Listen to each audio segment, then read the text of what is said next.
ऐसा उसमें मंत्र या वाक्य अंकित है जिसे स्मरण करते ही आपके अंदर में श्री राधा रस की अनुभूति प्रकट हो जाती हो, जो आपके मन को पूर्णता भक्त में बना देती? वो डायरी में नहीं, वो छाती में है।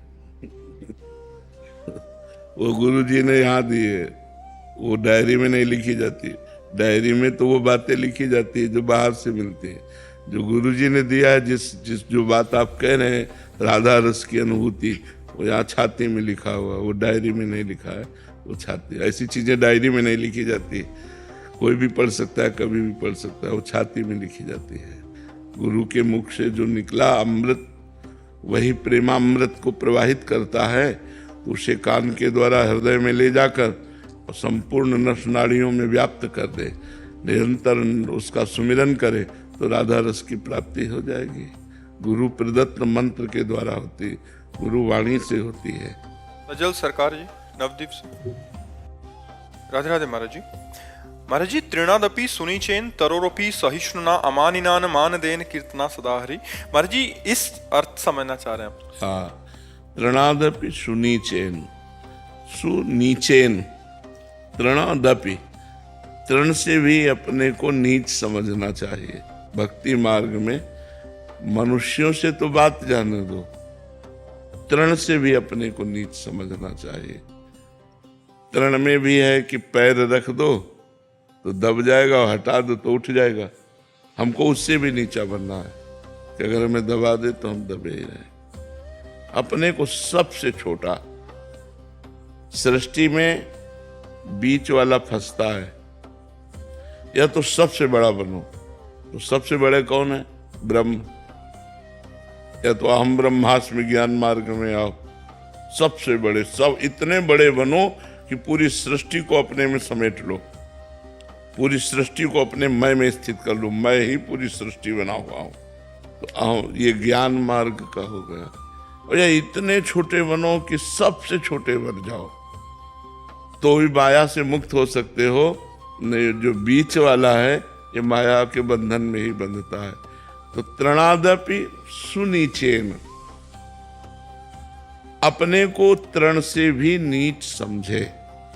पर बड़ी कठिन बात है, ये बड़ी कठिन बात है।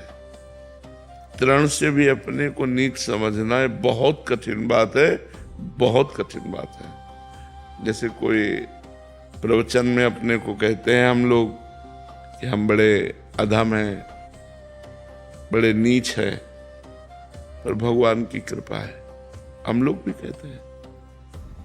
ये बात तो अच्छा लगा जब हम कह रहे हैं, लेकिन एक बात आकर के सामने खड़ा होके कहे, फिर मुझे अच्छा लगे, फिर मुझे अच्छा लगे कि ये बात तो मैं भी कह रहा था, आज तुम गवाही दे दिए, बहुत अच्छी बात रही। भगवान की बड़ी कृपा है। भगवान देखो, आज साक्षी मिल गया, आज गवाही मिल गया कि मैं नीच हूं, मैं अधम हूं, हम पर अब कृपा करो। पर ऐसा भाव नहीं आएगा, जलन पैदा हो जाएगी, नहीं हो जाएगी? समझ रहे? वही बात हम कह रहे थे। दैन्यता दिखाने के लिए, भक्ति की जो दैन्यता है, मैं बड़ा अधम हूं, मैं तो नीच हूं, पतित हूं, जो भी है भगवान की कृपा है, नहीं तो मेरे में कुछ नहीं है। बस सेम सब सामने आके बोले सभा में, और वही वचन सुनकर मुझे आनंद हो कि ये तो मैं भी कह रहा था, प्रभु आज गवाही मिल गया, आप कृपा कर दो। तो ये बात बड़ी कठिन है, नहीं कठिन है? तृणादपि सुनीचेन होना बहुत कठिन बात है। इसे कह लेते हैं हम लोग, लेकिन ये बहुत कठिन बात है। तृणादपि सुनीचेन, ये महापुरुषों में पाया गया। श्री रंगनाथ जी के आचार्य थे, वृंदावन में विराजमान थे, तो एक काश्मीरी विद्वान जो उनकी महिमा सुने तो आए, तो संस्कृत में नवीन श्लोकों की रचना करके उनकी स्तुति की। जो रंगनाथ जी के आचार्य थे उनकी, वो उठे और चुपचाप चले गए, रंगनाथ जी के अंदर बैठ गए जाकर। उनको अपनी स्तुति भक्त को रुचिती नहीं है, उनको बड़ा बुरा लगा। जो कश्मीर से पंडित आए थे, क्या हमने तो सोचा था इनकी स्तुति करेंगे, ये कुछ भेंट आदि देंगे, और ये तो बिल्कुल नाराज होके चले गए। तो रुके वो भी वृंदावन। दूसरे दिन वो जो रंगनाथ जी के आचार्य थे, वो हे नाथ पापो हम पाप कर्मा हम, जब स्तुति कर रहे थे तो बगल से निकले और रंगनाथ जी के मंदिर के सामने खड़े होकर के नवीन श्लोक के द्वारा कि प्रभु ये ठीक कह रहा है, पापी है, ये पतित है, ऐसा वो तुरंत रंगनाथ जी के लाखों का हार उतारे और दे दिए। समझ में नहीं आया कि है क्या ये चीज। जब स्तुति की तो उठ के मंदिर में चले गए, और जब उनको कट वचन कहा, अब वो जब चले गए तब रो रो के कहने लगे प्रभु देखो ये ब्राह्मण है, आप ब्राह्मण वाक्यों को सत्य मानते हैं, तो प्रभु ये सत्य बोल गया कि मैं नीच हूं, मैं पापी हूं, अब तो हम पर कृपा कर दो। और रोने लगे, भाव में आ गए। ये है तृणादपि सुनिचेन। अपने को कहीं कुछ मान लेना तृणादपि सुनिचेन नहीं होगा। सन्यासी हैं, गृहस्थ हैं, जो भी कुछ मान लेना तृणादपि सुनिचेन। तृण से नीच क्या हो, अब कुछ नहीं, भगवान के चरणों के आश्रित है, भगवान के चरणों के सहारे हैं, आप सबकी कृपा के आश्रित है। वो कितनी बड़ी दैन्यता तृणादपि सुनिचेन में छुपी हुई है कि पूछो मत। महाप्रभु चैतन्य देव जी जगन्नाथ जी के दर्शन कर रहे थे, तो एक माई वो दर्शन में उसको तो महाप्रभु के ऐसे चढ़ करके भीड़ में तो ऐसे दबा, तो भक्तों ने रोका, वो दर्शन कर महाप्रभु ने कहा कि इसके तो चरण छूने लायक है। कितनी व्याकुलता है जगन्नाथ जी के दर्शन के लिए, इसको कुछ नहीं दिखाई दे रहा। महाप्रभु को निषेध था, स्त्री स्पर्श संन्यास में थे ना, तो धर्म, तो सब भक्तों ने उसको डांटा। महाप्रभु को कहा इसका तो चरणामृत लेना चाहिए, क्योंकि ये जगन्नाथ जी के दर्शन के लिए कितनी व्याकुल है, और वो हमारे ऊपर चरण रख करके दर्शन करना चाहे, ये तो कृपा है। तो मतलब प्रतिकूलता में कृपा देखना, अपमान में भगवान का दुलार देखना, निंदा में वास्तविक वैसे ही अपने को समझना, ये तृणादपि सुनिचेन। कितना महान भक्त होगा जब तृणादपि सुनिचेन हो जाएगा। ये बात कहने की सहज में है, लेकिन जीवन में उतारने की सहज में नहीं भाई, बहुत कठिन है तृणादपि सुनिचेन। अब दूसरी बात आई, तरोर्यु सहिष्णुना, वृक्ष के समान सहनशील हो।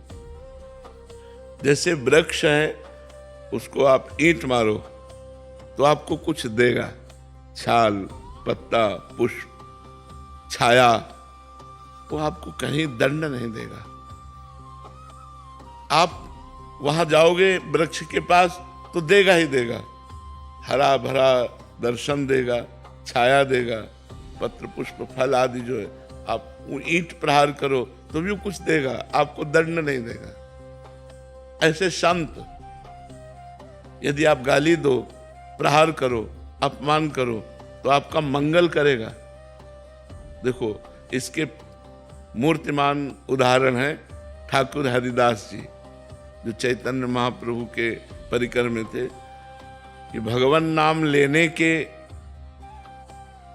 भाव में काजी ने बादशाह से कहकर दंड दिलवाया, 22 बाजारों में बेंत मार मार करके, कोड़े मार मार करके उनको जान से मार डालना।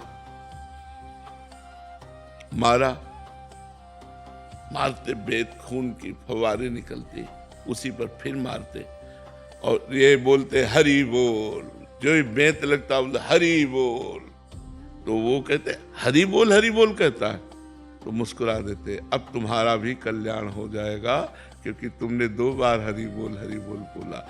उनको अपनी पीड़ा की फिक्र नहीं है, उनको उनके कल्याण की फिक्र है कि जो मार रहे हैं इनका भी कल्याण हो जाए। तरोर्यु सहिष्णुना, वृक्ष के समान सहनशील, बड़ा कठिन विषय है। ये श्लोक कोई सरल श्लोक नहीं, गाने को तो सब लोग गा देते हैं। वृक्ष के समान सहनशील हो। वृक्ष स्वयं धूप सहता है, दूसरों को छाया देता है, वर्षा सहता है, सब सहता है, लेकिन दूसरों को छाल, लकड़ी, पत्र, पुष्प, फल दे, ये परोपकार के लिए ही है। वृक्ष माने परोपकार, तो संत माने परोपकार। जो भगवान का नाम जप करने वाला है वो इतना सहनशील, इतना सहनशील कि उस पर अपकार किया जा रहा है, अपमान किया जा रहा है, निंदा की जा रही, और वो उसका मंगल मना रहा। करत जे अनुसहन निंदक, तीनों पे अनुग्रह कियो, जाओ तुम्हारा मंगल हो, कभी तुम्हारा अमंगल न हो। जो उसे मार रहे हैं, जो उसे कष्ट दे रहे हैं, तरुरी से सुनना। अमानिना मान देना, अपने में कभी मान की भावना न रखे, अपने को अमानी समझे, क्योंकि त्रणादपि सुनिचेन है ना, तो अपने को अमानी समझे। सबहि मान प्रद आप अमानी, अपने को अमानी मानकर कि मेरे में कोई गुण नहीं है, अमानी रहकर, और दूसरों को खूब मान देना और खूब निरंतर भगवान का नाम कीर्तन करना, यही परम संत परम वैष्णव का स्वरूप है।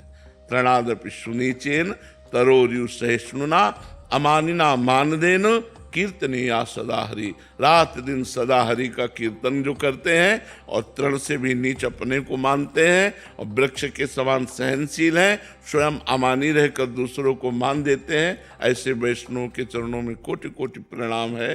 और तभी वो कीर्तन सफल होता है जब हम ऐसे होते हैं।